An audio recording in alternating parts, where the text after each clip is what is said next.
welcome to the OP Overwatch podcast. I'm your host, Jam, and I'm joined by my co-host, Jeff. How's it going, man? Hey, what's going on, man? I'm doing great. How are you? I'm doing good. I'm actually really excited about this episode. We're going to be talking about a lot of the general stuff that we usually do, as well as the Overwatch Meta, which I think there is plenty to be said about.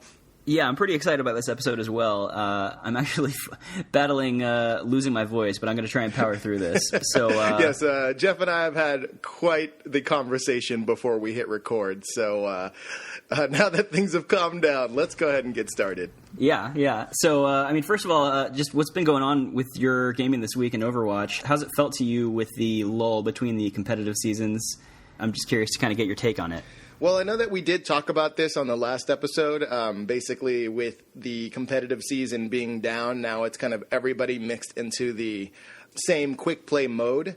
I gotta say, though, I'd say even more so than last week, I'm seeing a lot of really, really rough matches. It seems there is a whole bunch of arguing, and, the game is still enjoyable, but there's just a lot of interesting comp choices and people butting heads. I seriously think that a lot of the super competitive players have maybe gone on to the PTR.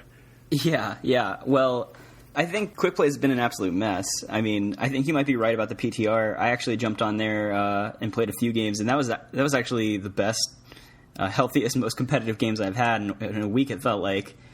But yeah, Quick Play overall, it's been kind of a disaster just in terms of the toxicity. I think in retrospect, it's turning out that the competitive mode was very healthy for the Overwatch community as a whole, just because it allowed people to kind of choose their mode based on what they were hoping to accomplish. And I don't know, they might want to reconsider kind of having this one mode between seasons going forward. I'm thinking maybe there should be like a practice competitive mode, or just a mode where you still have the one character limit and the competitive rules or something. I don't know. What do you think? I like the idea of having a competitive mode in the off-season.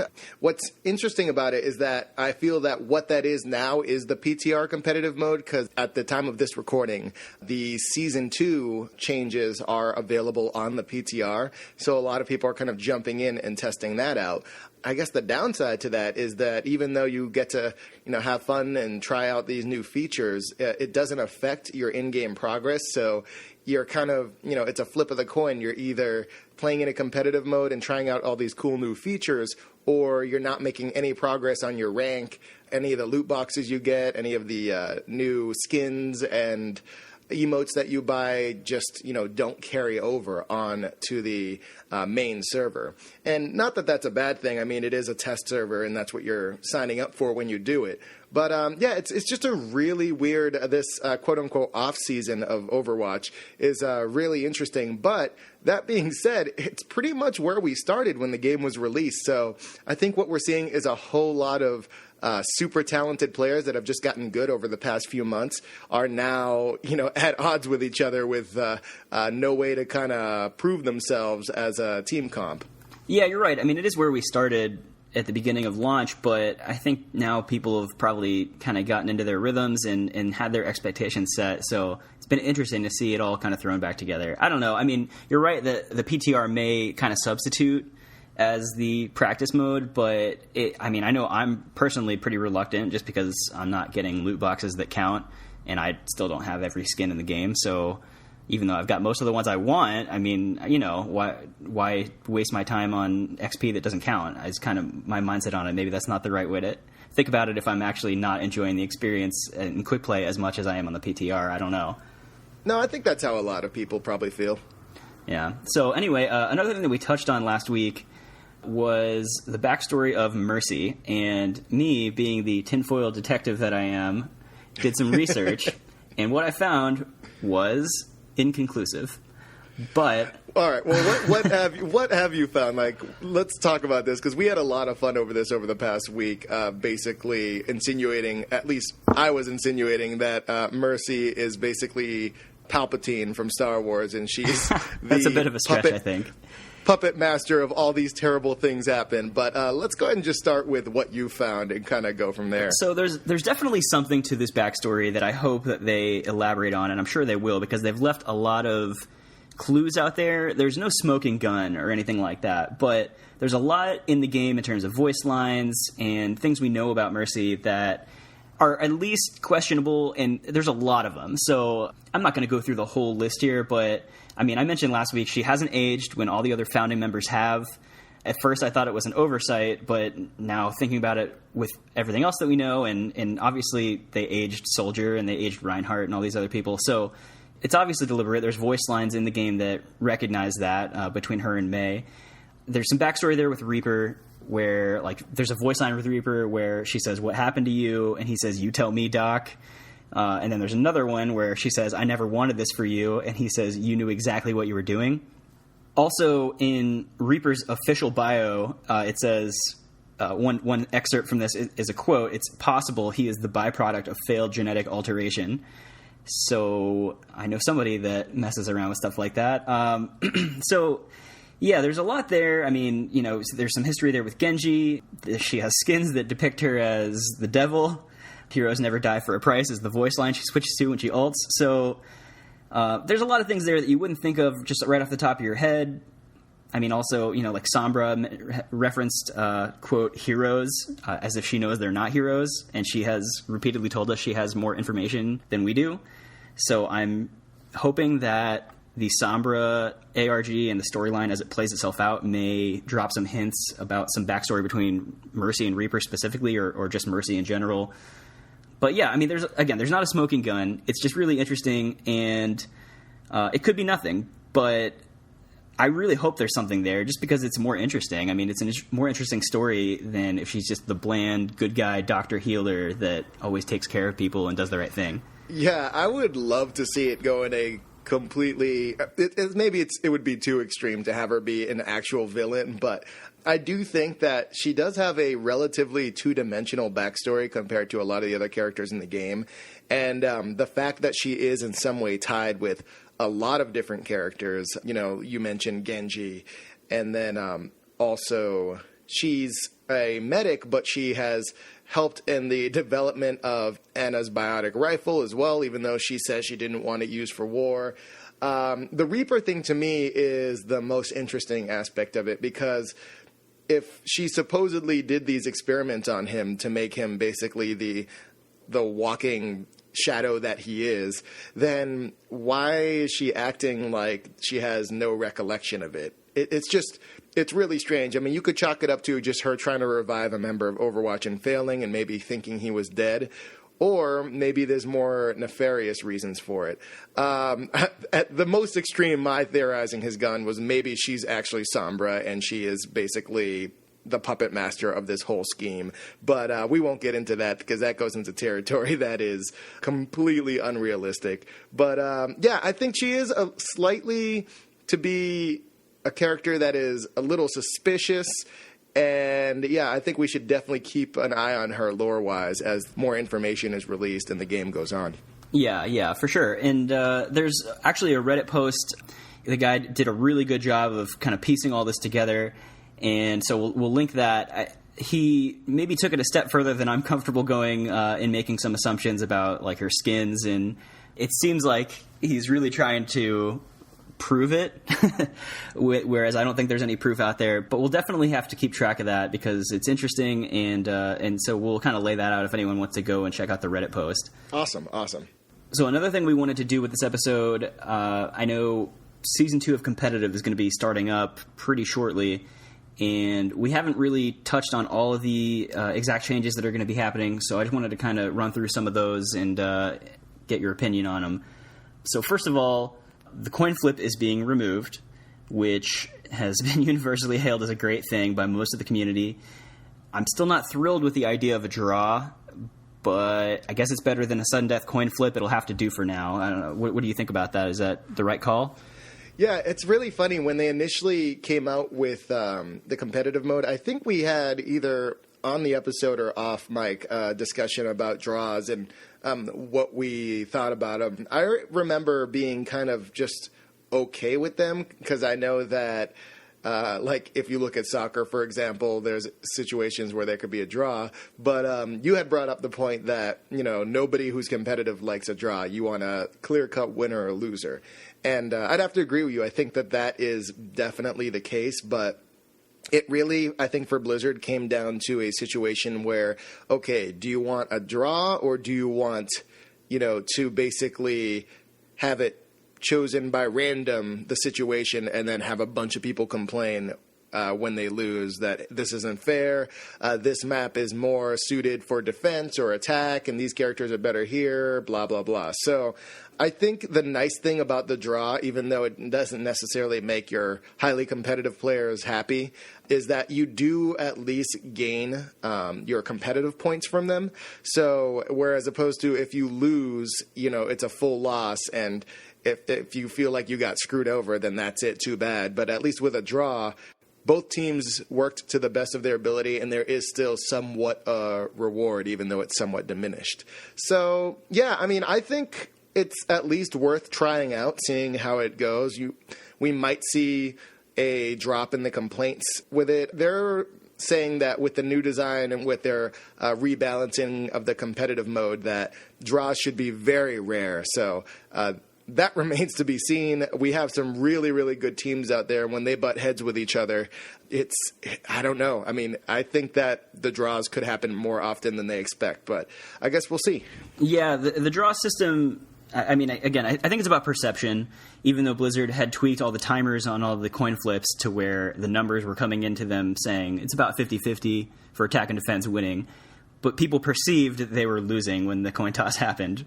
So now, yeah, there's a draw, and people might not like it, but it will probably feel better than if you perceive that you have been screwed out of a win.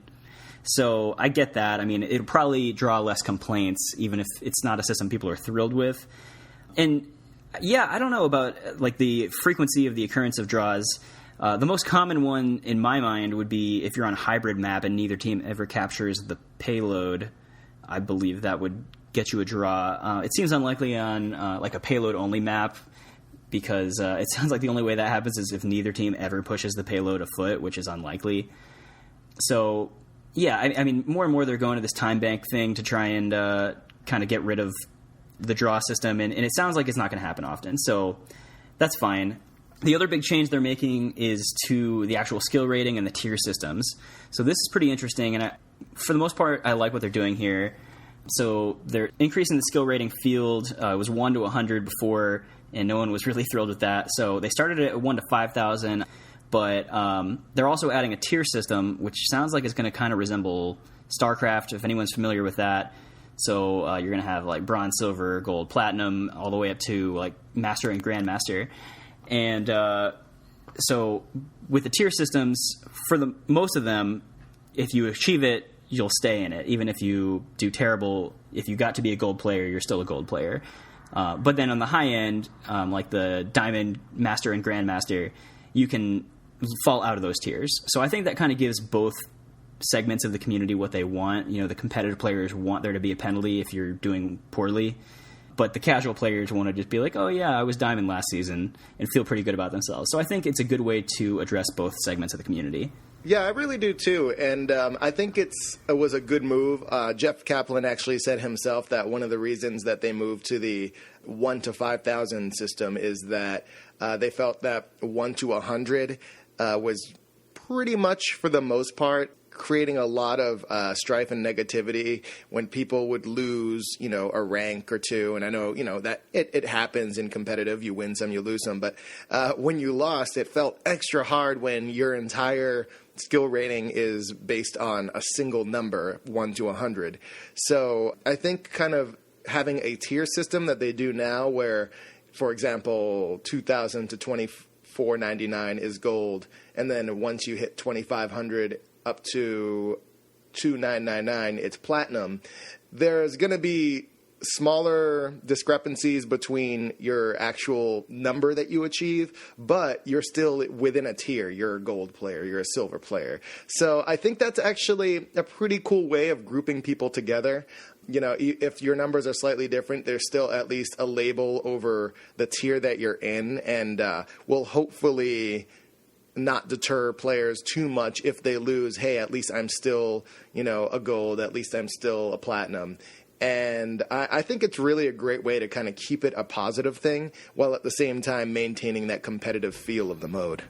Yeah, and I think the change is good also because it's a good way to kind of help you identify with your grouping. And this kind of goes back to the way that they wrapped up Season 1, where they gave everyone their end-of-season bonuses based on their highest skill rating achieved and not on their skill rating at the end of Season 1. I think that was really smart because the last thing you want is people feeling like, dismay because they played the last day and they dropped a couple spots and they're thinking, oh, I shouldn't have played. You don't want people to stress about that. And so I think just rewarding people based on their highest skill rating was the right thing to do. And so the tiers are going to kind of reflect that as well. The other thing, they're adding some skill rating decay for the top 3 tiers.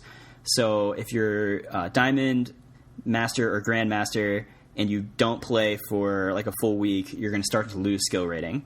And I think that's pretty smart because, again, with the high-end crowd, they want it to reflect that you're actually that good and that you're actually active. So if someone like placed really highly, played a couple of games, got to Master, and then thought, all right, I'm not touching it again, that wouldn't really be an accurate reflection of skill after a month. So I like the skill rating decay for the high end. I aspire to have it affect me one day. Yeah, I like that a lot, and I like that it's only applicable to those higher level players because, the range of skill, we have so many people playing this game, and the range of skill ranges from your very casual player who's somewhat competitive, but, maybe they only have a few hours every week to play, so they can't play that much and they can't get a super high skill rating. Or, you have your person who's literally playing 10 to 12 hours a day just trying to basically get into the high-end competitions and be in the top 500 in the world or something like that. So those are two very, very different type of players. And I feel that this new format caters to both of them because if you are, say, a bronze or a silver player, it's not a situation where I think it's going to bother anybody if you just sit on it and don't play for a week. The people on the top, or at least in the upper skill level areas are going to basically be the ones watched because that's the position people are vying for. So like you said, just getting up there, getting the rating and sitting up there, I think it's much more fair to give the higher ranked players a time limit and basically earn your spot. You keep it if you continue playing. So yeah, I kind of like the direction they're going with that. Yeah, I agree. I think it addresses both segments appropriately. You forgot about the third type of player who is competitive to the point of it being unhealthy, but held back by real life restrictions.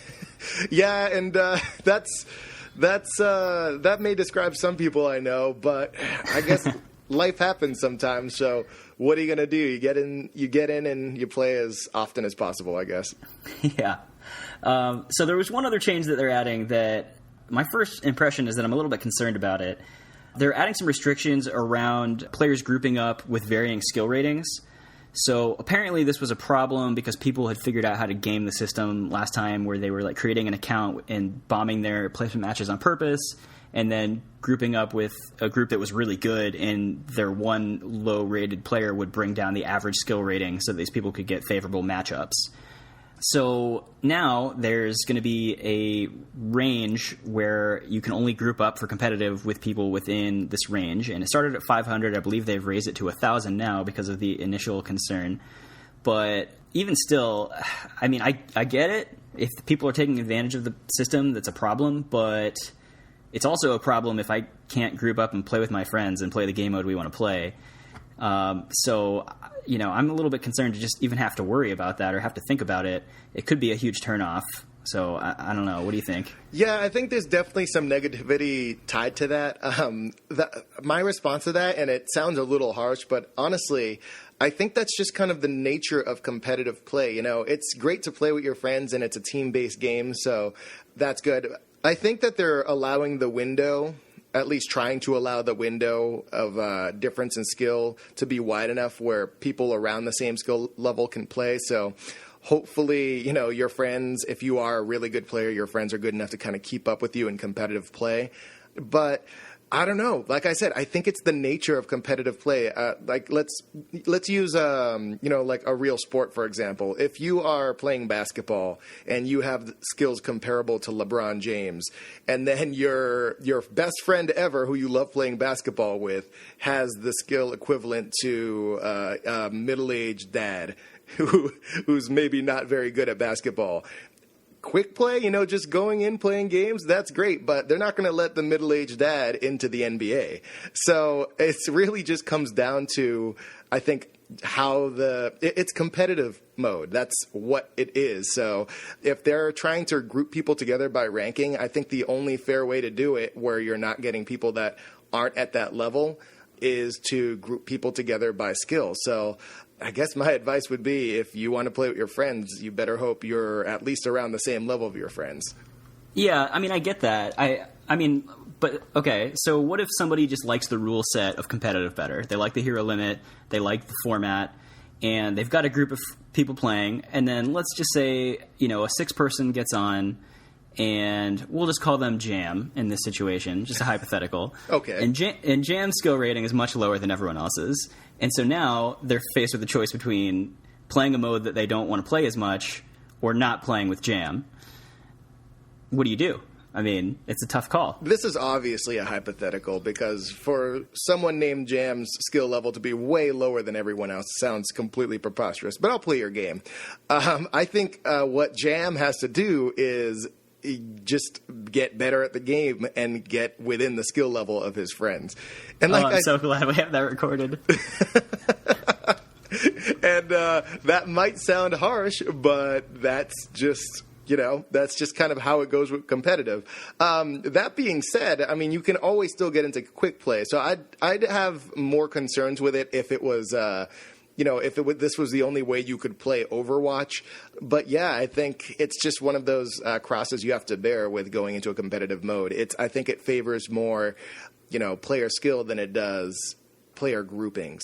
So yeah, I mean, it's interesting, and they'll probably experiment with different methods of doing it. But I'm kind of curious to see where this goes. I kind of like the new setup.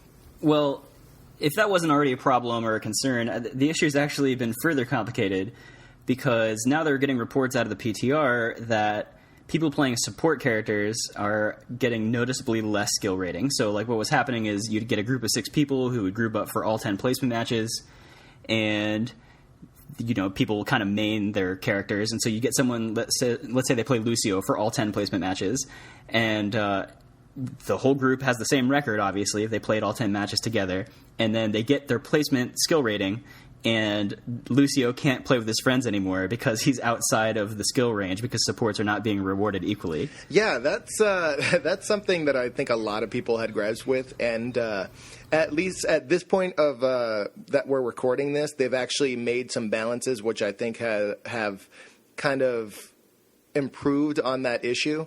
Yeah, it's really weird in a game where you have support characters, healers, that they're not going to be putting out crazy damage, they're not going to be getting crazy kills. And we had a conversation earlier where if your team is doing a great job and you don't need to heal people as much because they're not taking as much damage, is that going to be a detriment to your healer and to a lot of your support characters? These are things that I think further complicate the idea of giving someone a skill rating, because skill in Overwatch, at least, is so much broader than it is in a traditional FPS. It's not just about kill-death ratio. It's not just about wins and losses. So I think that the best way, I mean, they're obviously trying to find the best formula and algorithm to determine this. And from what I've been reading on social media, it's improved. On the most recent update to the PTR, a lot of people have placed again with support characters and have placed a lot higher than they did initially. So it looks like it is an issue that's being fixed. But yeah, I don't know if there is necessarily a clear-cut answer to that. I think it's going to be far more complex of a solution than something as simple as just wins and losses. Yeah, I mean, I think they've already... You're right. They've addressed it. They made a quick fix, and it sounds like they've already looked into it, and supports are getting a little bit more credit. They've also, I think, changed the the range that you can queue together from 500 to 1,000 for most of the tiers. I think the high-end tiers are still 500. But, yeah, I mean, I think overall it's just kind of a general problem with skill rating that they're probably struggling with, which is, do we account for individual performance when determining skill rating? I mean, on one hand, you should, because a 5-5 record doesn't tell the whole story. If I was awesome and had bad teammates, or if I was terrible and got carried, maybe I deserve something much different. But, on the other hand, when you're asking Blizzard to write an algorithm or have a system that can accurately determine contribution in a team-based game, I don't know. I'm skeptical that could be done in a way that would make everyone happy. Yeah, I think the problem with it too is if you do it more on a group performance, your skill rating is supposed to be yours as a player. So while I think your more higher level teams and even a lot more casual people that they just, maybe it's 6 friends that like to get together and play and, hey, let's just play competitive. Let's say in the scenario that they're all around the same skill rating so they can all play together in competitive mode.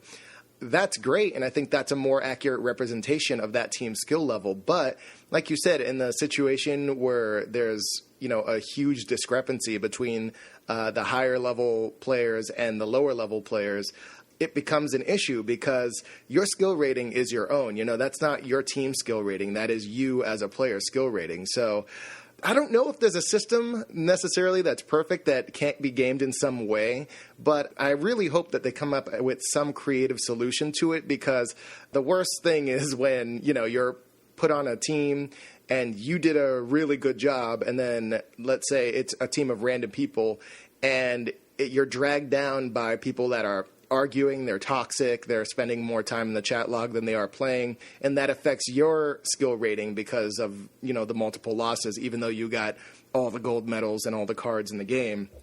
And then on the flip side, if you have a player who is doing terrible and on a really good team, it seems unfair to people who actually did a lot better than them for them to be placed on a higher level just because they were with a good team. Now, that's not to say it's going to remain that way. That's just placement. I mean, these things are going to change as you continue after your placement, win matches, lose matches, things like that. But I think initial placement is really important, because if you are wildly misplaced, then that just adds a whole lot more time that you need to basically play catch up to get to the level that you actually deserve.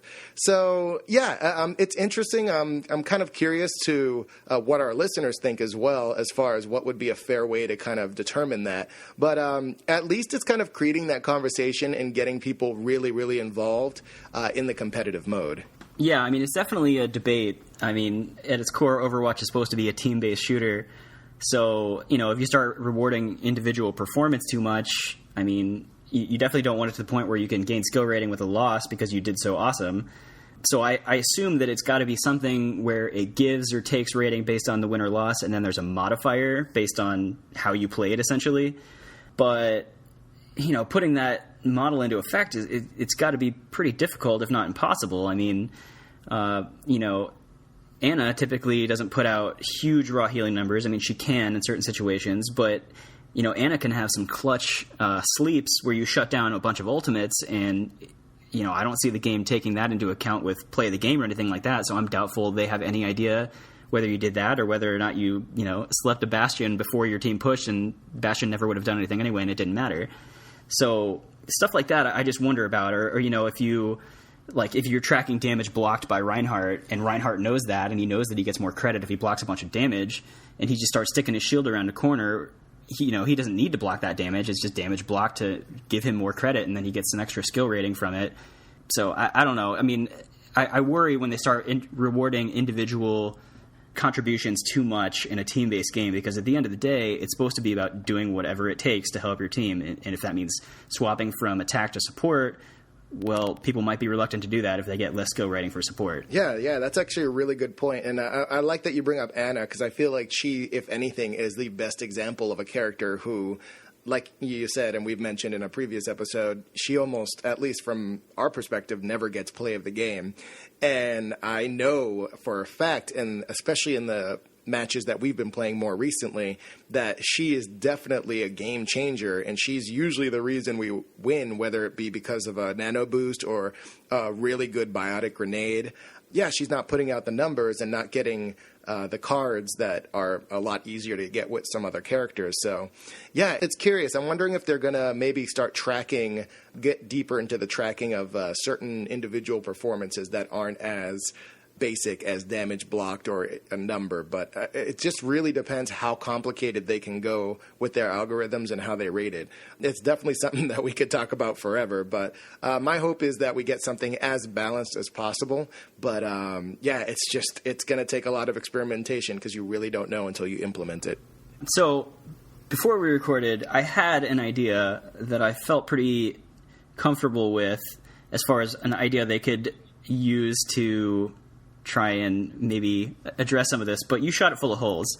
So we're going to go ahead and table that, and I'll go back to the drawing board. Mention your idea, because I actually do think it's interesting, and it does solve at least some problems. Well, okay. At this point, it's an incomplete thought, but like StarCraft, for example, when you queued up in StarCraft, like if you and I went and played, it was a 2v2 team, and we had our own team rating. And then if our third friend jumped on and played with us, it became a 3v3 team, and we had a separate team rating for the 3v3 bracket. So obviously in Overwatch that is complicated by the fact that every game is 6v6, but at least on the high end, my understanding and assumption is that most of these high-end groups are always queuing up with a full 6-person group. So my thought was that perhaps they could have a separate team skill rating for predetermined groups, at least for full 6-person comps. And that's going under the assumption that you only play against other 6-person comps, which I think is what the matchmaking tries very hard to do. Occasionally you'll get a game where you group up and the other team has 6 players and you queued by yourself or queued with 2 or 3 people. But for the most part, it's usually 2 pre-made 6-person groups against each other. So I don't know. That's the idea, and then it wouldn't have to worry so much about individual contribution because for that specific team skill rating, it could be based solely on wins and losses, and I think it would be fairly accurate of how that team is performing. But it doesn't fix the problem for everyone else. I don't know, so I'm working on it. I'm honestly not opposed to a separate skill rating for people that do remain as a 6-person comp. I think the problem with it is that if that comp changes at any point, for anybody who's not staying in a 6-person team, that really doesn't solve the problem for, I think, a huge portion of Overwatch players who really just go in as, randomly selected with other people around their skill level. So what you end up having is multiple skill ratings for whichever 6-person comp you joined, which I think kind of further complicates things. But for the high level of people, like you said, that remain in that 6-person comp, I think it's a great idea. So, yeah, there's so many different ways you could go about it. But I think, honestly, man, regardless of what we do, someone's going to complain about it. So it's just one of those things where you have to do what you can to make the most people you can happy. And you're never going to make everyone happy. But I think the key thing is just to make it fun. As long as it's fun and people don't feel like they're getting gypped most of the time, that's probably at least a good starting point. So let's go ahead and get into the main topic of this episode, and that is the meta. So if you've been listening to Jeff and I, or just basically almost anybody talking about Overwatch in some capacity, you may have heard this term been thrown around quite a bit, the meta. So we'll kind of start with what is the meta. It is basically a tier system, and it is what we are talking about when we're talking about the high-level competition of Overwatch. So when we're talking about comps and we're talking about, character selection and high ceiling, low ceiling characters and everything like that, we're really talking about the absolute greatest potential that you can reach with these characters, with these character balances, with the maps, and generally, when we're looking at balancing and we're looking at these things in the game, we're looking at the meta, which is the top-level players, which is the best way that we can find out the potential of these characters in these scenarios. So what we're going to talk about today is kind of generally what the meta is and more specifically the development of Overwatch's meta and how it's changed from its inception to right now. And it's been extremely exciting. I gotta say, it feels like this game has been out for a lot longer than just a few months, because there has been so much development and so much growth in the game since its release. Yeah, this episode is definitely one we've been talking about doing probably since launch week. Really, Jim and I have been debating about the meta in Super Smash Bros. For like a decade, so we're pretty comfortable arguing about this because Jim definitely has a different opinion on the value of it. But right off the bat, I have to say, just as a disclaimer, the meta assumes that you are equally skilled with all heroes, which is unlikely. Very. So, if the meta for Overwatch right now says Zenyatta is a must-pick for your competitive team, but you're a terrible Zenyatta, then kind of ignore that. You probably don't want to play a character you're terrible with if the game matters, but maybe practice Zenyatta in your spare time.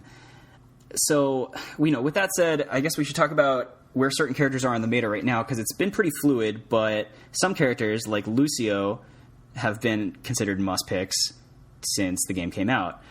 Zenyatta, on the other hand, was literally selected 0 times in several hundred or maybe several thousand matches at several tournaments in a row over like a month span. But then they gave him 50 more health, and now he's a 99% selection, and Mercy is not being picked at all. So this, again, is fluid because any small change that they make in terms of balancing can make a huge difference as far as, a domino effect on different characters being affected, like when Mercy disappeared, Pharah disappeared. So it's pretty interesting to kind of track where it's been and where it's going, and I definitely think there's value to it. Oh, yeah, there's absolutely value to it, because when you're looking at these, the top-level players, your best teams in the world, you're looking at what can be done with this character, and if there are any exploits in the character balances, if there's anything. For example, McCree was ridiculous in the meta. I mean, he was almost a must-pick early on in the release of the game and the following weeks, because he just did so much damage regardless of the distance, and his fan the hammer combos.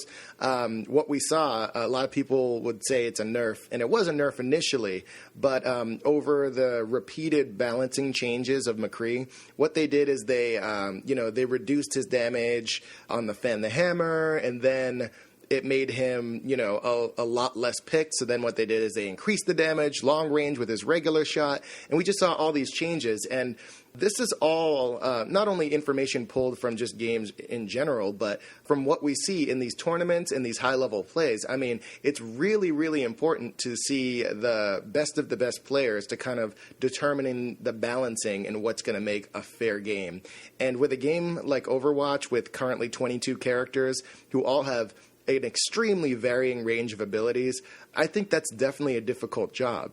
However, it's something that I think that they've done a great job with and paying attention to, because what we're seeing, I think, more now than ever is a much wider range of team comps, of character selection. I feel a lot more of the characters are viable in multiple situations, and instead of seeing these kind of hard counters to each other, you're seeing characters that are a lot more fluid, and you can kind of counterpick based on the scenario and the specific situation, and there isn't necessarily a rock, paper, scissors hard way of countering your opponent. Yeah, I think you're right. It's in a pretty good place right now. I mean, obviously the ideal scenario for Blizzard is to have every character be viable, both to casual and high-end players, and situational. So that's something to strive for. It's not necessarily realistic, because people are always going to have preferences, and certain characters are always going to be easier to play than others. But like at launch, for example, I think it was at a pretty unhealthy spot where I could pretty much tell you at least 5 of the 6 characters that were going to be on every team that you saw at a tournament. I mean, it was Mercy, Lucio, Reinhardt, Widowmaker, McCree, and then there was a flex position. You can get crazy with that 6th spot. So, yeah, I mean, it's definitely at a better place now. You still see some characters considered must-picks, like Zenyatta and Lucio have been for a little bit right now since Zenyatta got his health buff. But aside from those two, it's definitely varied based a little bit more on the map type and whether you're on attack or defense. So, like, for example, on Ilios or the King of the Hill maps, you see a lot of Winston, Zarya tank combos, whereas like payloads, you still see Reinhardt and Zarya. But then it's also based more on like the specific part of the map you're in. So like, for example, on Hollywood Attack, you'll see a lot of Reinhardt Zarya to capture the payload, and then once they get it, Zarya will swap to Winston because Winston can get up onto the rooftops on the second part of the map before the first checkpoint. So the meta isn't necessarily just who's best, but it's who's best in which situation, and even within individual checkpoints on a map. Yeah, and we even saw, we had mentioned it on our D.Va episode, with the rebalancing of D.Va and the use of her shield now. She's become even more viable than ever, whereas she was virtually never selected at all. After a lot of the tournaments that I've been watching more recently, with the Atlantic Showdown and things like that, I still feel like maybe there's some more work to be done with her, because I definitely didn't see D.Va a whole lot in the competitive matches still, but I know from a lot of the research we were doing, she was definitely being picked in the place of Reinhardt, which was almost unseen in previous matches. Yeah, there's definitely still some characters that are struggling. Oddly enough, I think they're in a funny spot, because while there are, I think, more viable characters, like regularly viable characters than there have been since launch, there are also more characters that are considered unselectable by the high-end teams, which includes basically every character in the defense class. But also, like, Pharah is considered unselectable right now because a high-end Zenyatta McCree combo will just discord her and two-shot her. You don't see a lot of Roadhogs, you don't see any Annas or very few Symmetras. So there are a high number of characters that are not being played at all. And I'm sure that's a bit of a concern to Blizzard, even though you regularly see, Torbjorns and Bastions and characters like that in quick play. So yeah, let's actually talk about the more casual players, which is, I think, is going to be almost the majority of your Overwatch players, because the argument that I like to bring up, and just as a question, and I think a lot of people do when you're looking at the meta, is, all right, so why are we basing all of the character balancing off of these high-level players? Because most of your players are casual, and, you're almost overlooking your casual base. Now, there's definitely an argument for this in some degree, but I think the problem with that is that if you end up rebalancing all your characters for how casuals play, and let's use Bastion as an example. Bastion is a character where on a lot of your lower skilled players, and by lower skilled, I'm talking like your average Overwatch player. We're all going to be lower skilled compared to teams like Rogue or Cloud9. So to your, let's say, average skilled players, Bastion is, I hear still so many complaints about him. Oh, he gets play of the game all the time. He's so overpowered, yada, yada, yada. But then you look at these high-level matches, and you almost never see Bastion picked at all. So it's one of those things where I think when it comes to the balance of the characters, you definitely want to look at the highest skilled players because that shows the potential of the characters. But it's interesting. You have to balance it in a way where it's still going to be fun for your casual base. And my response to people who make comments like, oh, Bastion is overpowered is basically, well, it's obviously possible to get around him because the best players in the world are able to do it. So it's interesting, the discrepancy between the higher and like mid to low level players and their comments, because you definitely hear a whole lot of complaints and a whole lot of shouts of overpowered, nerf this, buff that from the community as a whole. And I think sometimes it comes from a place of logic, and sometimes it comes from a place of just basically pure emotion, which isn't the best way to rebalance a game. No, definitely not. But you're right. The Quick Play Bastion is one of the more successful characters I think you see in Quick Play. I think the reason for that is in Quick Play, you're generally going against people that are either randomly put together or queued up together but aren't trying that hard, aren't coordinating that much, picked whoever they wanted to play, and just all run in together. So Bastion is extremely powerful one-on-one, arguably the most powerful character in the game one-on-one if you just point and shoot at each other. But if you're a coordinated team, you can wipe them out pretty easily. So that's the difference, I think. And really with the... we've talked about this a little bit before in previous episodes, but all the defense characters, they lack mobility. And I don't know that the answer is to give them mobility, but right now the high-end game favors mobility, which is why you see Lucio in every comp. So they all call out their push, and they call out targets, and Lucio speed boosts, and it's just like a swarm. And Bastion just gets overrun to the point where other teams won't even attempt to play him. So you don't see that happening in quick play, and so he's perfectly viable in quick play. But that's another kind of grain of salt with the meta is you're unlikely to get matched against most of these top-tier competitive pro teams, so don't think you can't play Torbjorn because the meta says you shouldn't. Now, if you get to have a fairly high skill rating in competitive mode, you probably won't see a lot of Torbjorns, but if you're just having fun or if you just feel like playing Torbjorn, go for it in quick play. Now, I'm glad you bring that up because that's actually a big point that I do want to bring up because there are two sides of the blade. You have your people, like I mentioned before, that are going to complain. Maybe they're not quite as good at the game, so their way of coping with that is by complaining about characters being overpowered, and, that's one way to go. The other side of the toxicity that you see, or at least that I see in a lot of the games, is that you'll have people, and I know, Jeff, you actually mentioned in the previous episode how you had a Mei basically walling you into your spawn point because you didn't pick a character that they wanted you to play because it didn't fit the meta. And I think a lot of you guys out there that are playing this probably come across, you take a character pick and let's say you want to get better with Hanzo or a sniper or something like that in quick play. And then you immediately have people yelling at you, we need a healer, we need a tank, you should play this, you should play that. Just the nice, polite advice that gamers like to give each other from time to time. And that's all well and fine. Like, I see they're coming from a place of logic. Like, they're looking at these high-end teams and they're saying, okay, so we need a healer, we need 2 tanks, we need 2 attackers, this and that. But going back to a point that you made earlier in the episode, a lot of the characters, especially your high-ceiling Twitch characters like McCree, like Tracer, Widowmaker, characters that require a lot of skill in keeping the reticle on a headshot or on a rapidly moving target. This is something that's going to be hard to do unless you have a lot of practice playing FPSs. You've been playing Overwatch a lot.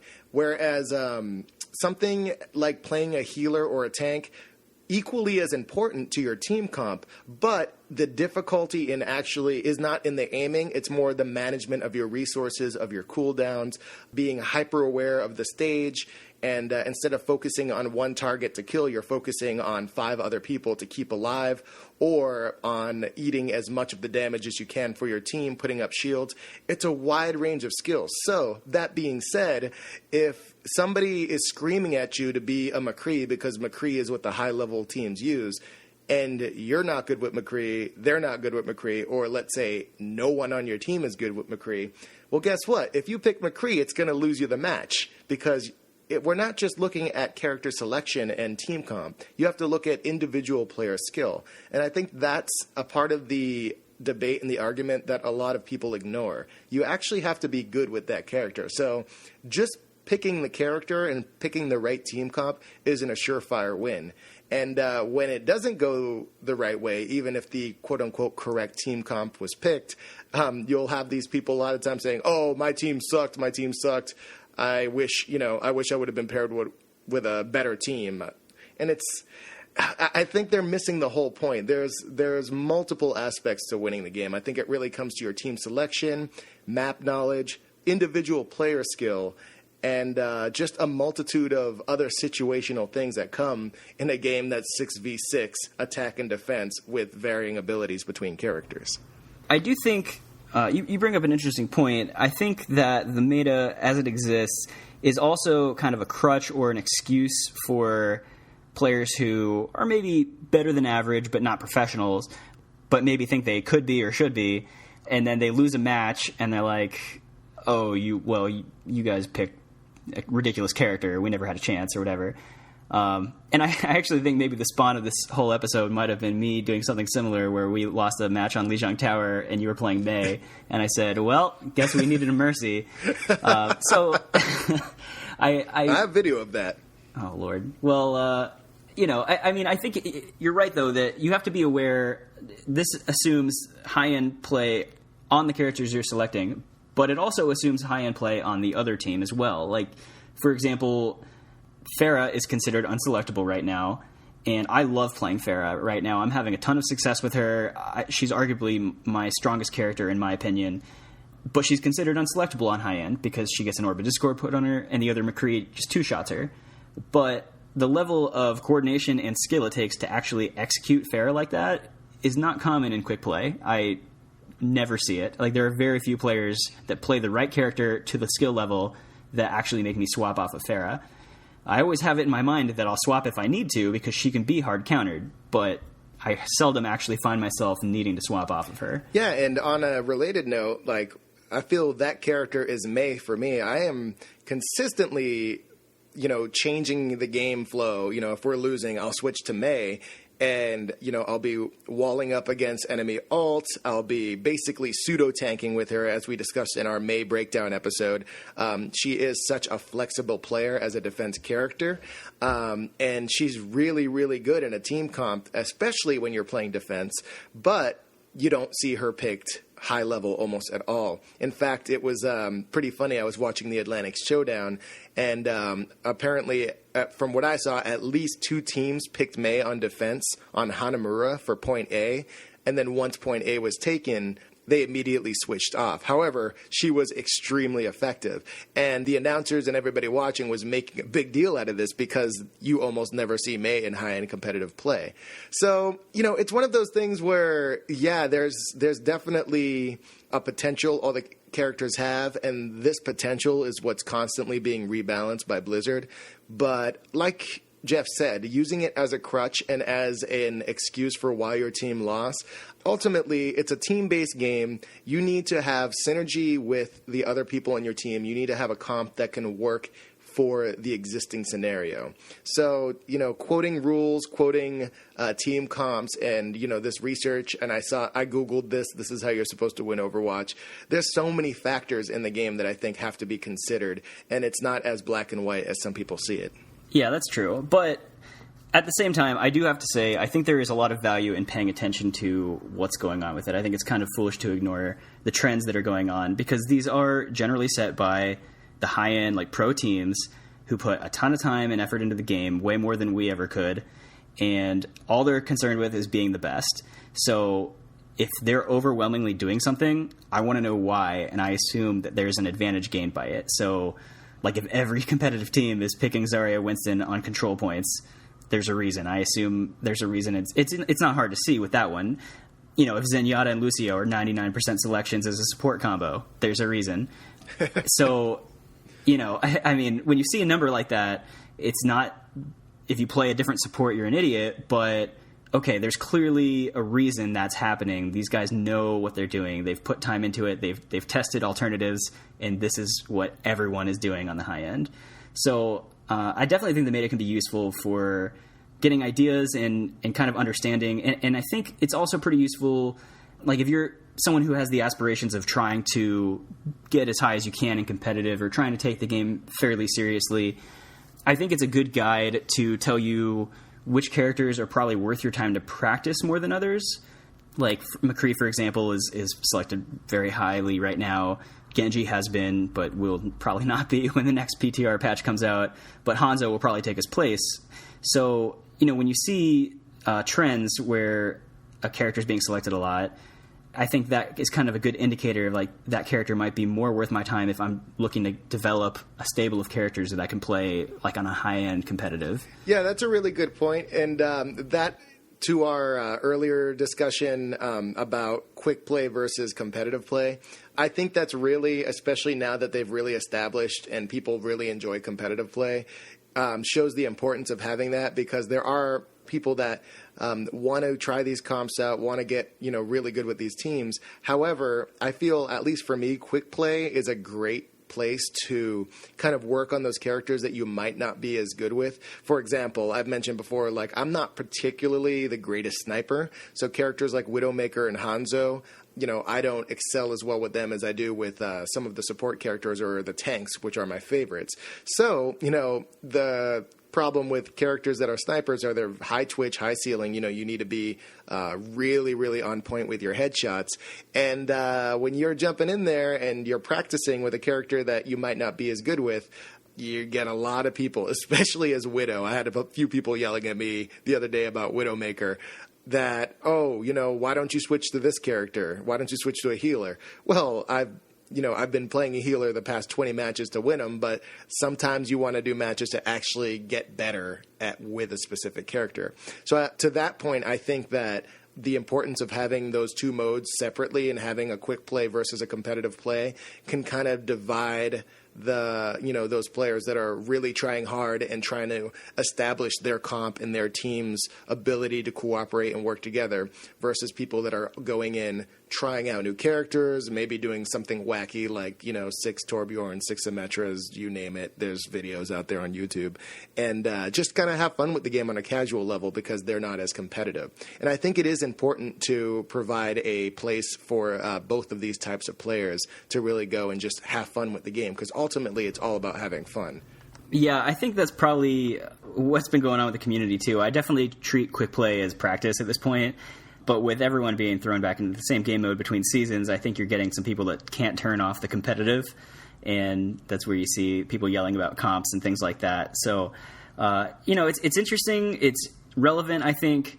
I think it sets a foundation for success if you have a really well-balanced team comp, and generally if you look at the meta, you can put that together pretty easily. But, at the end of the day, it's probably much more about player skill than the hero you selected. Cloud9 would wipe out Jam and I if they played 6 Mercies. So, whoa! Let's not get out of control here. Oh, I'm pretty confident of that, but that's beside the point. So at the end of the day, play characters you like, play to your strengths. But if you're looking at it with a totally neutral point of view, I think the meta is a really good starting point for knowing which characters might be more worth your time to develop or which characters can have a higher ceiling and you can be better with. Yeah, I agree. It's just kind of knowing where you are and understanding that everybody has a different reason for playing. So really, if you are competitive, if you want to be, one of the top, if you're really, really involved and concerned with skill rating, then the meta is something that you really want to pay attention to. You're going to see the highest potential that we found. I always feel, and this is important too, and I like to bring this point up. I feel that the meta isn't necessarily the highest that can be achieved, but the highest that has been found, because there are so many factors to the game and there's so many new strategies and things that come up. I don't think that just because the top players in the game haven't found it yet doesn't mean it's not possible. However, it seems like the chances are higher that they're going to find it just with like Jeff said, the amount of time they put into the game. So I'd say don't use it as a Bible, but use it as a very, very informative piece of information and a guide for maybe what not to do and what to do in a competitive match. But don't let it limit you. Get out there, try out new strategies, try doing things that haven't been done before, and you may stumble upon something that really works out, especially for you and your team. This sounds like the point where Jam's going to try and pitch us all playing Mei on the high end, and that the pros just haven't tried her yet. I'm telling you, I don't think she's reached her full potential. No, Mei's a lot of fun. But if you're that close, you could just pick Reaper and kill the people instead of freezing them. Fair enough. So, guys, that was our episode for the meta. I hope that you learned something or at least got a different perspective on, the high-level play versus casual, the different types of team comps. This is something that's going to forever be debated, and it's going to consistently change with the additions of new maps and new characters and rebalancing and all these patches and PTRs that we see coming from week to week. And I think it's something that keeps the game very, very exciting. A couple things I do want to mention before we sign off here. There is a Overwatch World Cup that Blizzard had announced not too long before we started recording this podcast. Really exciting. For those who aren't familiar with the World Cup, for soccer or football in other countries, it's, multiple countries going against each other in the sport. So for Overwatch World Cup, what they did is they had the community vote to basically put together a 6-person comp based on who they wanted from their country to represent their country and their team. So it's really, really cool. If you go to playoverwatch.com, check it out. You can actually go through and look at the teams. They have teams for so many countries, including USA, of course, Canada, Brazil, Argentina, Colombia, Mexico. You have your UK. You have your Japan, China. I mean, it's basically like the Olympics, but for Overwatch. And it's really, really cool because we're going to have basically a competition, tournament style, that's going to be country v. country, and just a whole nother way to kind of cheer on for your favorite players. And a lot of them are, popular Overwatch YouTubers and things like that. So yeah, I'm pretty excited. We'll definitely talk about this more when it starts to come out a little bit, but from what I've heard and what I've seen in videos, it sounds like a lot of countries have varying play styles to a great degree. So I'm really interested to see those kind of coming together, and we'll definitely monitor that and discuss once the World Cup gets underway. Yeah, that's going to be a topic in the future for sure. And then also, this is more time-sensitive related, but by the time we release this episode, it will be relevant.